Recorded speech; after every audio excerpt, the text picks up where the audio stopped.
Yes, students. Last week we had started with Rain on the Roof poem composed by Coach Skinny. We had finished till stanza 2. We will finish and conclude the poem today. But before we continue this, let us just recapitulate what we had done last week. First of all, the poet Coach Kinney. You got introduction. After that, there was an introduction of the poem, which suggests that it's a beautiful expression of the poet's thought and his past memories. He associates rain with his memories and thus wants to convey to his readers that the rain has the healing power. Rain is soothing, comforting, that refreshes the humans and revives their thoughts and memories. Here is the first stanza that we discussed. Let me just tell you a brief outline of the first stanza. In the first stanza, it begins with the sad atmosphere, the sad mood of the poet, but it ends with his cheerful mood. He was sad, he was upset when he listens to the sound of the rain pattering on the roof of his cottage. He becomes cheerful. So he expresses, just as the darkness of the sky or the gloominess of the sky has disappeared because of the rain, similarly, he has got relieved of his sadness when the rain fell. A blend of sadness and happiness. It reminds me of a poet who had said that joys and woes are woven alike. Joys and woes meaning sorrows, meaning life is a mixture of joys and sorrows. Now the next slide is stanza 2. In stanza 2, the poet is so much mesmerized by the soothing sound of the rain that he gets into the world of beautiful imagination. With the sound of the rain, his heart is filled with many new thoughts, imaginations, and memories that gives birth to a creative mind. Now here is the third stanza. Third stanza we will take up. So in third stanza, the poet gives an introduction of his mother. In the previous two stanzas, he has not talked about his mother. That means that he is missing his mother, whom he has lost long time back. The poet says, now in memory comes my mother, as she used in years agone to regard the darling dreamers, or she left them till the dawn. Oh, I feel her fond look on me as I list to this refrain, which is played upon the shingles by the patter of the rain. Let us begin from the last 4 lines. In the last 4 lines, he says, as I list to this refrain. List meaning listen. As the poet listens to this refrain, repetition. What is repeated here? The sound of the rain. As he listens to the repetition of the rain, the sound of the rain, meaning the rain is falling continuously, and he could listen to the sound of the rain continuously, which is played upon the shingles, which is played, meaning which falls, which patters on the shingles. Shingles in the second stanza also I told you, shingles are the tiled roof of the cottage. It makes a sound. That sound is called patter. So in simpler words, when the poet listens to the sound of the rain continuously falling on the roof of the cottage and pattering on the roof, then what happens? In memory comes my mother.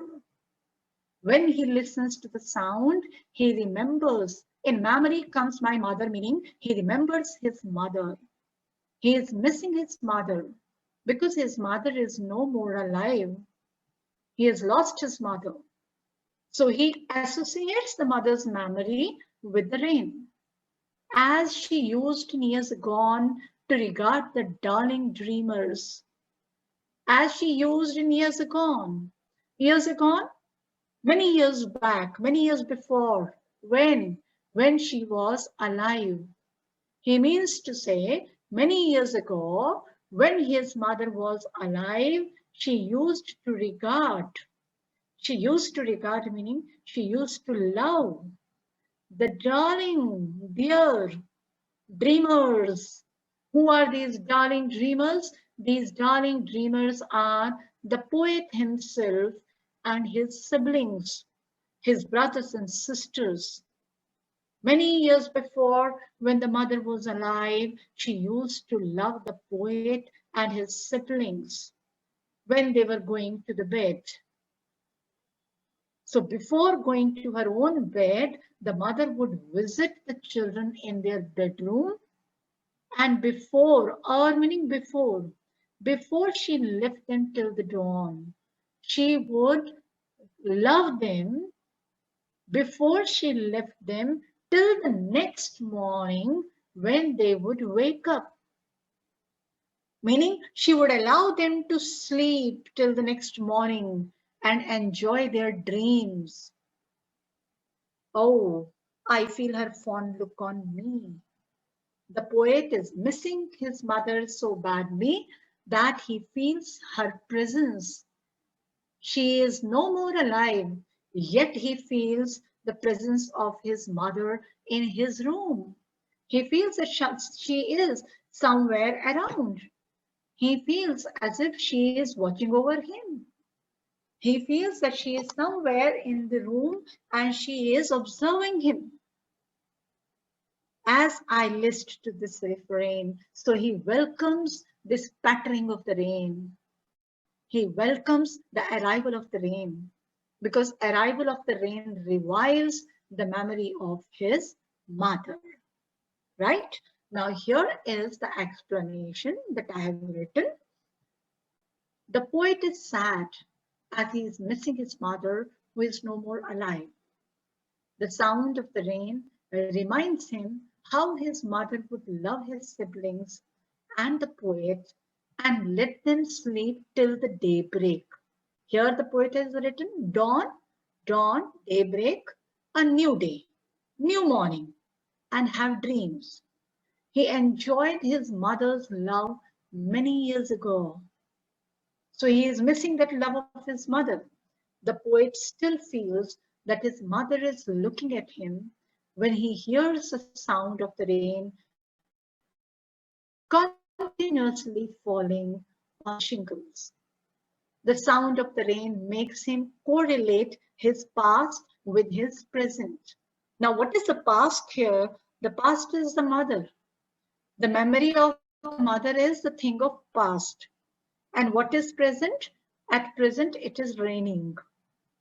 So he correlates his past with his present. When it rains in the present, then he associates the memory of his mother, who is the past, with the rain.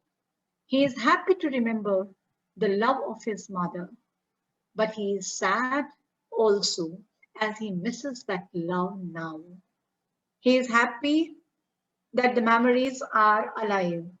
He is happy to revive the memories of his mother. But at the same time, he becomes sad also because he is missing that love. That love mother would impart to him. These memories are evoked as he is listening listens to the rhythm of the raindrops as they are falling on his roof. It is amazing to note that nature evokes the purest and best memories from past life, and at the same time, one feels healed. One feels healed, one feels comforted. He must be feeling sad, some sad thoughts must be reflecting in his mind, must be missing his mother's love. But when it rains, he remembers many other things related with his mother, and then he feels comfortable. So, isn't it that the rain has a healing power? Isn't it that the rain relieves you of the monotony? The rain relieves you of the dullness of the day. In this way, the poet has brought out a relation between man and nature. So here, now the poem ends, but the poem has many poetic devices. Now, you must be having the book with you. You will look into the book at the poem, and then we'll discuss the poetic devices. There is alliteration in the poem. We have already discussed all these devices before, but we will discuss it today again. Alliteration is the repetition of a consonant sound in close connection.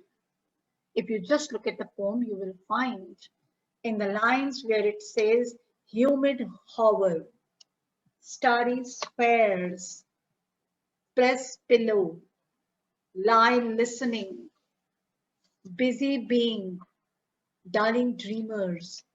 All these have alliteration. How? Humid hover, H consonant sound is repeated. Starry spheres, S sound is repeated. Press pillow, P sound is repeated. Lie listening, L sound is repeated. Busy being, B sound is repeated. Darling dreamers, D sound is repeated. So H, S, P, L, B, D, all of these, they are consonants and their sounds are repeated here, right? The next is imagery. Imagery is the use of vivid and expressive language to evoke pictures or feelings. What you read, it flashes in your mind. You have a beautiful imagination of that or a beautiful picture of that very thing in your mind. Just as, for example, here in the poem, the poet says, melancholy darkness, rainy tears, air threads interwove. Now, melancholy darkness. When the poet talks about darkness, you do have that picture in your mind with heavy, thick clouds in the sky, making the sky dark. But yes, darkness carries negative connotation, negative feeling. So here you get the idea. Rainy tears. Now the raindrops falling drops are being compared with tears. Soon you have the idea in your mind how tears shed down your eyes, roll down from your eyes, how the raindrops fall from the sky. So it becomes easy for the readers to understand. Air threads interwove. Air threads interwove, how the threads are woven into a fabric.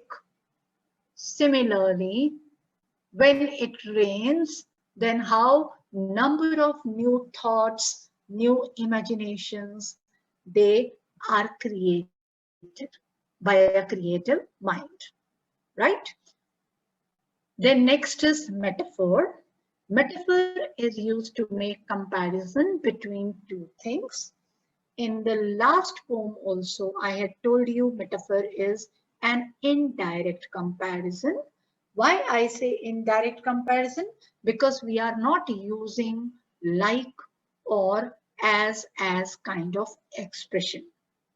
Here are the metaphors used: shadows, rainy tears. Now you look at the word shadows. The poet says when the humid shadows hover. The poet does not say the clouds like shadows, but shadows meaning clouds like shadows. Shadows has been used for clouds. If the poet had said shadows, clouds like shadows, then it would have been simile, because like, the word has been used to make a direct comparison. Similarly, rainy tears. Rain like tears? No. The poet says rainy tears. Rainy tears meaning rain like tears. So this is how it is an indirect comparison. It is metaphor. Now let's come to the next, that is onomatopoeia. I hope you people are dealing with this for the first time in class 9. Onomatopoeia are the sound words. Whenever there are sound words used in the poetry, they are called onomatopoeia. Some people pronounce it as onomatopoeia also. Patter, tinkle, these are the sound words. These are onomatopoeia. Then personification, description of non-human things as humans. It is called personifications. When something is being described other than human as human, it is assumed that something has been personified. Here, darkness has been personified. Now, you must be thinking how darkness has been personified. When the poet says melancholy darkness, sad darkness, gloomy darkness. Humans are sad. Humans are gloomy. How is this darkness sad? So just in order to make the readers understand, the poet has personified darkness. Now, the next is repetition. The next is repetition.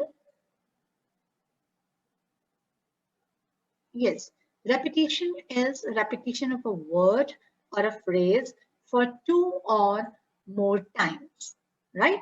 That is called repetition. Patter, the word patter has been repeated. Rhyming scheme, if you see, this is the rhyming scheme, A, B, C, B, D, E, F, E. If you look into the book, look at the poem, you will find hover A, spheres B, darkness C, tears B, spheres tears, right? Pillow E, bed F, patter E, sorry, overhead E, right? So it goes like this, A, B, C, B, D, E, F, E. The next is transferred epithet. Please try to understand it very carefully, because this is what you will come across many such examples in the remaining poems also. Transferred epithet is use of an adjective with a noun when it refers to another noun. What it is? An adjective which is used for one noun in place of using for that noun. If it is used for another noun to refer to that, then it is called transferred epithet, right? For example, melancholy. Now, melancholy is an adjective which is used for the human mood, right? He was feeling melancholic. He had melancholy mood. Is that clear? But here it has been referred, here it has been used for darkness, melancholy darkness. Melancholy darkness, the poet is referring to the atmosphere. At the same time, he is also referring to the sad mood of the poet. Is that right? That's all in the poetic devices. And that's how we have concluded. You will revise the poem. If any problem, any query, you can ask me anytime. That's all. Thank you.